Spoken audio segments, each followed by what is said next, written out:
विषयी हा त्यांनी प्रश्न स्वतःला विचारायला पाहिजे की महिला आरक्षण किंवा महिला धोरणाबाबत दुटप्पी कोण, हे हा प्रश्न देवेंद्र फडणवीस यांनी स्वतःला विचारायला पाहिजे. त्यांनी थोडासा अभ्यास करावा लागेल. आता त्यांचे थोडा अभ्यास तुटत चाललेला आहे. त्यांना आता दिल्लीत जायचं आहे परत केंद्रीय मंत्रिमंडळात. त्याच्यामुळे त्यांनी केंद्रामध्ये काय घडलंय काय नाही घडलंय याबाबत त्यांना सजगता दाखवावी लागेल. कोणतंही महिला आरक्षणाच्या बिलाला कोणीही विरोध केलेला नाही. महिला आरक्षणाच्या बाबतीत ढोंग, नौटंकी, खोटारडेपणा कोणी करत असेल तो भारतीय जनता पक्ष, नरेंद्र मोदी, अमित शहा. 2023 साली ह्याच देवेंद्रजी फडणवीस यांनी एक ट्विट केलं होतं आणि महिला आरक्षण बिल संसदेमध्ये मंजूर झाल्याबद्दल नरेंद्र मोदी यांची वाहवा आणि अभिनंदन केलं होतं. ह्याच देवेंद्र फडणवीस यांनी आरक्षणाचं किंवा महिला सक्षमीकरणाचं बिल जे आहे हे 2023ला मंजूर झालेलंच आहे ना. तेच बिल परत आणून तुम्ही कोणाला मूर्ख बनवताय? देवेंद्रजी, नरेंद्र मोदीजी, अमित शहाजी, अमुकजी तमुकजी. बरं का, स्वतः देवेंद्र फडणवीस यांनी असा हातभर लांब ट्विट केलाय. अवतारी पुरुष मोदी यांनी कसं महिलांचा सन्मान केला, महिलांना बळ दिलं, महिलांना आरक्षण दिलं, हे गेल्या 100 वर्षात कसं झालं नाही वगैरे वगैरे. हे स्वतः देवेंद्र फडणवीस यांचं बघा तुम्ही समाज माध्यमात त्यांची भाषणं बघा. त्यानंतर फक्त ढोल ताशे वाजवून नाचायचेच बाकी होते, हे रेकॉर्ड करायचे तेव्हाच बाकी होते. त्यांनी तेव्हाच ढोल ताशे वाजवायला पाहिजे होते जो काळ वाजवले नागपुरात. 2023ला महिला आरक्षण बिल मंजूर झालं आणि आम्ही असं म्हणतो सगळे की त्या बिलाची अंमलबजावणी करा. पण त्या बिलात त्यांनी घुसवलंय आता डिलिमिटेशन बिल. आणि हे संविधान आणि पार्लमेंटरी नियमाच्या विरोधामध्ये. एक बिल दोनदा कसं मंजूर होणार कळतं का? आपण राज्याचे मुख्यमंत्री आहात ना, ते प्रधानमंत्री आहेत ना, अवतारी पुरुष. एक बिल महिला आरक्षण असं 2 वेळा कसं काय मंजूर होणार? जे 2023ला झालेलं आहे सगळे ओरडून सांगतायत. कानातले बोळे काढा, नजर स्वच्छ करा, चष्म्याचा नंबर काढून घ्या. ENT सर्जन नसतील सरकारी इस्पितळात, एम्समध्ये वगैरे तर आम्ही पाठवू. वेळ लागले त्यांना. अट्टास कसला हा मूर्खपणा आहे. खोटं बोलायचं. खोटं का बोलतायत यांना काय गरज आहे खोटं बोलण्याची? 2023ला महिला आरक्षण मंजूर झालं. आपण सगळ्यांनी ते त्याच्यावरती हे केलंय. देवेंद्र फडणवीसांचा हातभर असं ट्विट आहे, हातभर एवढं लांब आहे, एवढा आहे, एवढं ट्विट. आणि त्यांनी मोदींचं जे काय कौतुक केलंय, म्हणजे जो काय त्यांनी शब्द भांडार उधळले, त्याच्यामध्ये अलंकार उधळलेले आहेत मोदींवर. म्हणजे मोदींसारखी मोदीच, सर्व काही मोदीच, स्त्रीही मोदी, पुरुषही मोदीच. बरं का, सगळ्यांचे तारणहार मोदीच. अशा पद्धतीचं ते ट्विट आहे. हे मोदींशिवाय कोणी करूच शकत नाही वगैरे असं असं. मग आता काय तुम्हाला काय असं काय नवीन काय झालंय का मेंदूमध्ये बदल? तुमच्या अंतर्मनामध्ये काही यंत्रणा नवीन आली आहे का मेंदूला आदेश देणारी? राऊतसाहेब, त्यात फडणवीसांचा एक दावा आहे की जेव्हा ते बिल मंजूर झालं त्यावेळेसच त्यात म्हटलं होतं की महिला आरक्षण जर वाढवून द्यायचं असेल तर जागांची फेररचना किंवा जागांची संख्या वाढवावी लागेल. हा मुद्दा विरोधी पक्षालाही माहिती आहे. विरोधी पक्ष वेडा बनून पेढा खातोय. हा, मग ठीक आहे, पेढे तुम्हीच वाटताय ना. काल नागपूरला पेढे कोण वाटत होते? नागपूरला हेच पेढे वाटत होते सगळ्यांना. हेच वेडे आणि हेच पेढे वाटतायत. असं काही नाहीये, ते खोटं बोलतात. यातलाच एक मुद्दा आहे की राहुल गांधींच्याच भाषणातला मुद्दा आहे, फडणवीसांच्या भाषणातला मुद्दा आहे. त्यांचं असं म्हणणं आहे की या देशाचं संविधान इतकं मजबूत आहे की एका रेल्वे स्टेशनवर चहा विकणाराही पंतप्रधान होऊ शकतो आणि माझ्यासारखा एक सर्वसामान्य माणूस, एक सर्वसामान्य कार्यकर्ता राज्याचा मुख्यमंत्री होऊ शकतो. परत ते खोटं बोलतात. ते परत खोटं बोलतात. नरेंद्र मोदी यांनी चहा विकल्याचा जर कोणी पुरावा आणून दिला बरं का, गुजरातमध्ये, तर मी राजकारण सोडेन. नरेंद्र मोदी ज्या काळामध्ये चहा विकत होते असं म्हणतात, त्या काळात ते रेल्वे स्टेशन अस्तित्वातच नव्हतं. 71 सालाच्या आसपास काय तो आहे, तेव्हा ते स्टेशनच अस्तित्वात नव्हतं. मला मी सांगतो ना, मोदी या दंतकथा, मग काय पाण्यात नदीत उडी मारली, मग एक मगर आली, मग त्या मगरीशी मी कुस्ती केली, असे ते बाललीला त्यांच्या ज्या आहेत त्याच्यामधली ही चहा विकण्याची लीला आहे. कोणीही चहा वगैरे काय विकला नाही. आपण पाहिला असेल अलीकडच्या काळातले मोदींची छायाचित्र प्रसिद्ध होत आहेत. लंडन, अमेरिका, फ्रान्स, बालवयात टाय सूट लावून शाळेत जात आहेत. ह्या दंतकथा पसरवल्या जणू काय मोदी अवतारी पुरुष आहेत. Modi non biological. बघा, नॉन बायोलॉजिकल माणूस शाळेत कसा जाईल, चहा कसा विकेल, मला सांगा जरा. जो आईच्या गर्भातून जन्माला आला नाही असते म्हणतायत, नॉन बायोलॉजिकल, अनैसर्गिक, ईश्वराप्रमाणे, तो कशाला चहा ज्याला विकेल तिथे रस्त्यावर जाऊन? चहा कशाला विकेल प्लॅटफॉर्मवर? मुळात तो प्लॅटफॉर्म मोदी ज्या काळात चहा विकत होते असा दावा करतात, त्या काळात तो बनलेलाच नव्हता. ते स्टेशनच नाही बनलं, तर चहा कुठून आला? मोदींचा जन्मच झाला नाही, ते अवतारी आहे, तर चहा कशाला विकतील? त्यांचं आता सुदर्शन चक्र आहे ना, ते फिरवत फिरवत त्यांना सगळं मिळेल. फडणवीसांचं खोटं बोलतात, खोटं बोलतात. ते म्हणतात की मी नगरसेवक होईन, असंही मला कधी वाटलं नव्हतं. असं बघा, या देशामधले अनेक राज्यकर्ते हे अशाच सामान्य घरातून राजकारणात, समाजकारणात आलेले आहेत. प्रत्येक जण. डॉक्टर अब्दुल कलाम काय आहेत? तुम्हीच आहात का? सगळेच. तुम्हीच कशाला? तुम्ही नगरसेवक होईन असं वाटलं नव्हतं, तुम्ही राज्याचे मुख्यमंत्री झालात, याबद्दल तुम्ही या महाराष्ट्र राज्याचे कायम आभारी असायला पाहिजे. पण तुम्ही महाराष्ट्राचे तुकडे करायला निघालेलात. धर्माधर्मात द्वेष निर्माण करताय, खोटं बोलताय, रोज उठून सुडानं वागताय, सगळ्यांशी द्वेषानं वागताय. जो माणूस सामान्य घरातून जन्माला येतो तो असं वागत नाही. सर, परिवहन मंत्र्यांच्या संदर्भात काय वाटतं आपल्याला? ट्विट केलंय. देखील केलेलं आहे, जी कारवाई हा चालू आहे. अत्यंत महत्वाचा विषय आहे, जो तुम्ही सगळ्यात आधी विचारायला पाहिजे होता. या राज्यातील हजारो रिक्षा चालक जे मराठी आहेत, सामान्य कुटुंबातले आहेत. देवेंद्रजी म्हणतात तितके सामान्य नाहीत, हे अतिसामान्य आहेत. तर ह्या सामान्य लोकांना नगरसेवक होता येणार नाही, आमदार होता येणार नाही, मुख्यमंत्री होता येणार नाही, ते रिक्षा चालवतात आणि पोट भरतात. अशिक्षित आहेत, बहुसंख्य सुशिक्षित आहेत.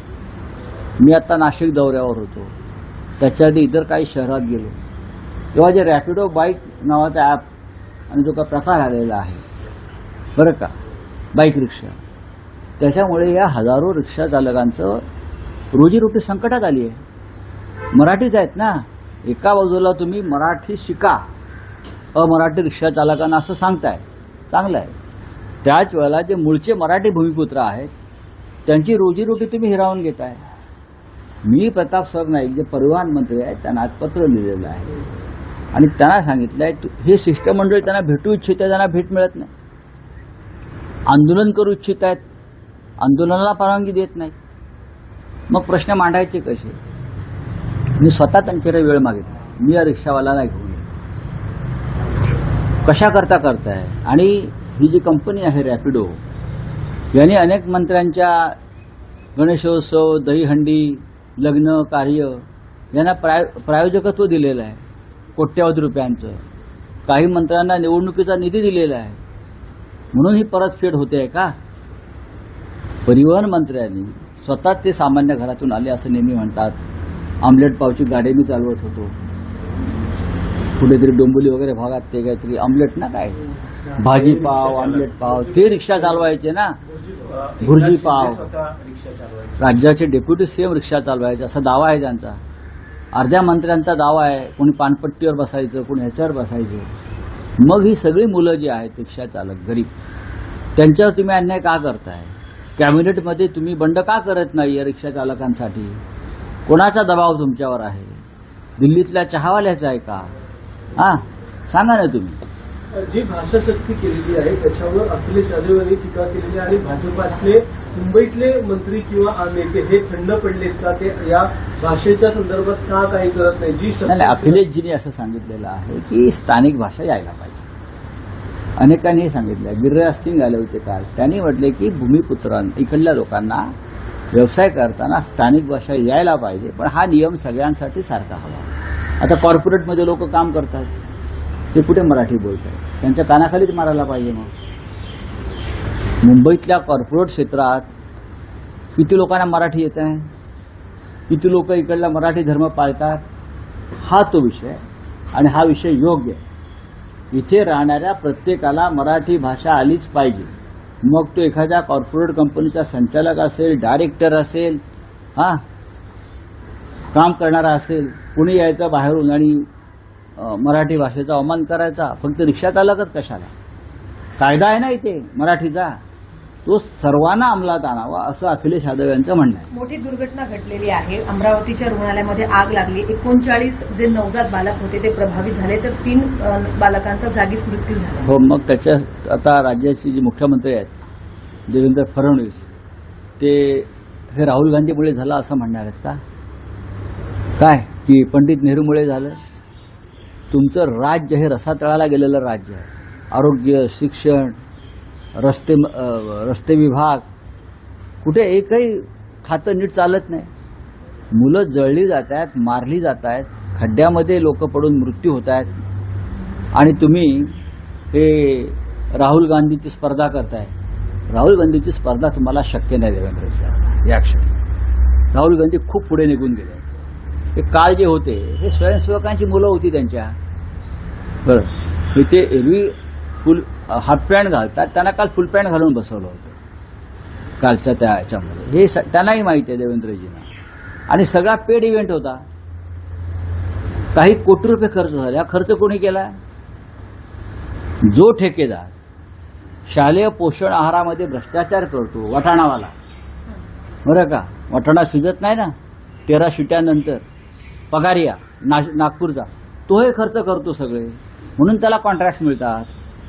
नाही पण साहेब, पगारियाची सर्वपक्षीय मला माहित नाही, माझ्याकडे त्याचं उत्तर नाही.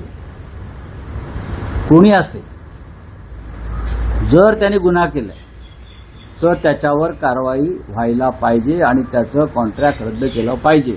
हे तुमचे प्रश्न अत्यंत चुकीचे आहेत की सर्वपक्षीय, धर्मपक्षीय.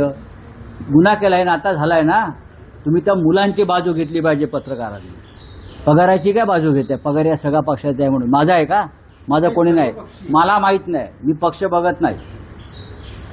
शालेय पोषण आहारामध्ये मुलांना अत्यंत निकृष्ट दर्जाचं अन्न मिळत आहे. तो कोणी असेल, तो या पक्षाचा, तो त्या पक्षाचा, सर्व पक्षाचा. मग सर्व पक्ष गुन्हेगार आहेत. त्या मुलांची माफी मागा जाऊन सगळ्या पक्षांनी. आणखी एक प्रश्न आहे की सर्वोच्च न्यायालयाचे न्यायाधीश प्रसन्न वराळे यांनी एक मत व्यक्त केलेलं आहे की कुंभमेळ्याच्या मोठ्या बघा, न्यायमूर्ती प्रसन्न वराळे 1% म्हणजे 35 ते 38 कोटी रुपये हे जर ग्रामीण भागातल्या शाळांवर खर्च केले, शाळा वाचवण्यासाठी जे आंदोलन सुरू आहे, मराठी शाळा खर्च केले, त्या शाळा वाचतील.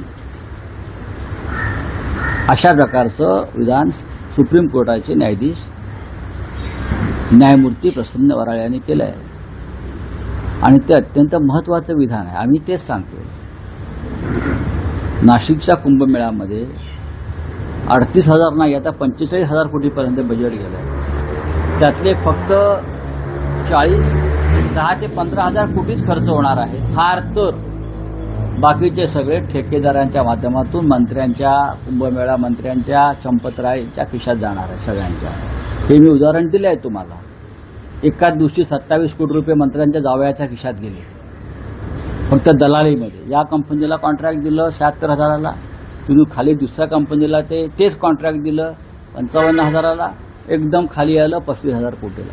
यातली जी दलाली आहे 27 कोटी रुपये, ते चंपतरायच्या जावयाच्या खिशात गेले 27 कोटी रुपये चौधरी म्हणून. हे सांगितलंय ना.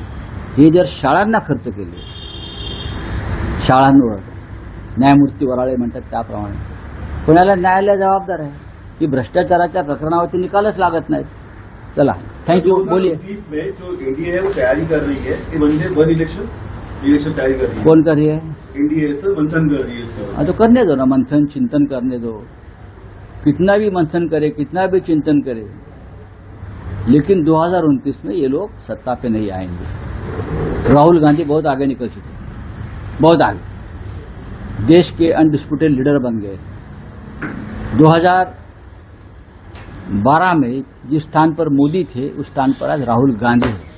सर, आपने जो चाइनीज घोटाले की बात की थी वो क्या मामला हुआ सर? अरे भाई, महाराष्ट्र के स्कूलों में, गांव में जो मिड डे मील मिलता है उसकी क्वालिटी जाकर देखिए. जो वाटाना रहता है ग्रीन पीस, कुकर की 13 बार सीटी लेने के बाद भी वो पकता नहीं है, और वो कच्चा वाटाना हमको बच्चे खाते हैं. वो चाइनीज वाटाना है, वहां से आता है, उसमें प्लास्टिक है. प्लास्टिक का है कुछ. कॉन्ट्रैक्टर कौन है? बीजेपी का आदमी है, पगारिया. कौन एक्शन लेगा उसके ऊपर? वो बीजेपी को पैसा देता है, बीजेपी के सब प्रोग्राम स्पॉन्सर करता है.